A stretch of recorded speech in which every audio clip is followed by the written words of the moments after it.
would you like to cross over some of the episodes? I mean, do a mix of Yeah. two. Yeah, we pitched that very, very hard. Só pra você. Okay, so first of all, congratulations on the series. Thank you. I watched 4 episodes, and I'm a sucker for video games and electronic music, so I was in awe with the score for the series, especially the episode with the arena. Unreal Tournament. Yeah, I'm not good with episode names. Sorry. And my first question is, how did you manage to choose the little parts of these expensive mythologies to create the movies, the episodes? It definitely starts with the developers. We sit down and we have conversations with them about what stories they want to tell. We take those conversations and we create what we call these big creative Bibles. And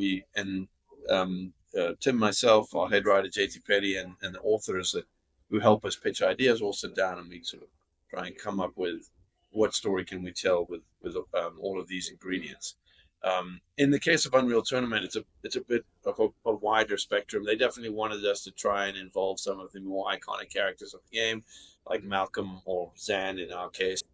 But in games that are still coming out, like Exodus, for example, we're trying to help sort of establish those franchises too, or those games. So I think it's just a collaboration between us and the developers about who they may want to feature or may not.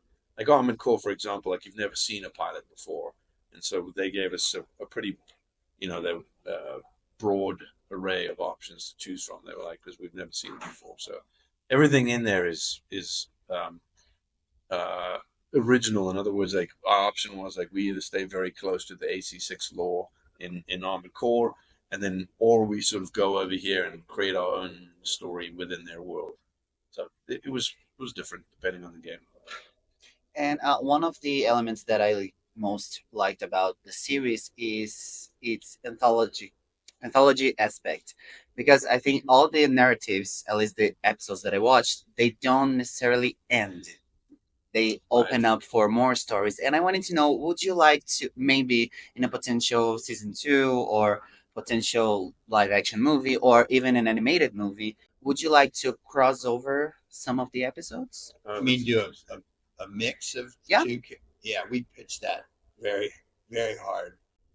The trouble is, I think it was an accomplishment to get all these different games from different publishers to be in the same show. Basically, it would be another order of magnitude of difficulty to get 2 games to mix together. But Dave and I tried very hard to get Master Chief fighting Doomslayer from Microsoft. Yeah, and maybe we'll get it. But you're also saying, like, in the current episode, like if we get a season 2, will Space Marines show up in the D&D world? I don't know.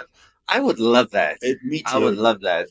Yeah. Yes. And my favorite comic books when I was a kid was like the Avengers would fight the Justice League. That was the great. Anything is possible. Yeah. We have that movie Ready Player One. Yeah. From Steven Spielberg. So yeah, and lots of every Spielberg properties in that movie. yeah. No, but then you got Ultraman. Yeah. And was there any games that you left out of the first season? Because, for example, one of my favorite video games is BioShock. I love that video game. Trailers for that. And when Amazon announced the series, I was like, but BioShock didn't appear, and I was like, okay, maybe season 2. We talked to everybody, but especially folks we've worked with, and we've done two three. BioShock. 3. Yeah. I directed one. You directed one. Yeah. Maybe I directed 2. I can't remember. Remember. And we like BioShock a lot. A lot of it depends on is the property optioned already to make a movie or a TV series? Is it current? Sometimes they don't want to make a TV show if they're not making a game, because they don't want the fans to be upset that they're not making a game. Yeah. So there's a lot of reasons why people say no. Also because a show like this has never been done before, and I think a lot of people that are in the show are people that have worked with us before and Blur, trusted us when we said, I know it sounds weird, but it's going to be awesome. But I think that you have to have a lot of trust to be the first to join.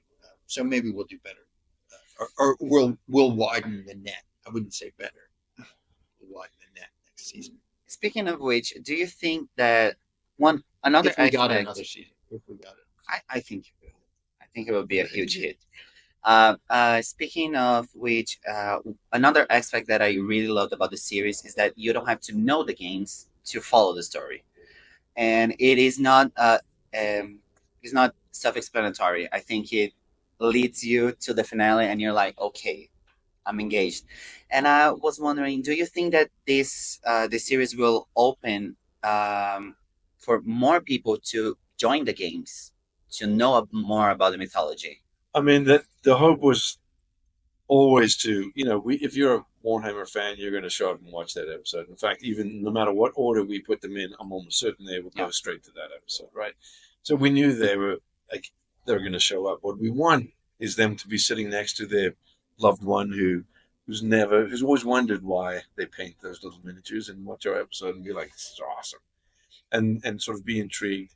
And it's so in an ideal world, yes, you're online after you watched an episode, and you're trying to find more about the game. That's like our goal is always to hopefully invite more fans in and to raise the game up a little. as we saw some early reviews, we saw the show get a little dinged because, or a little, people would go, well, it's so commercial. They're just advertisements for the game.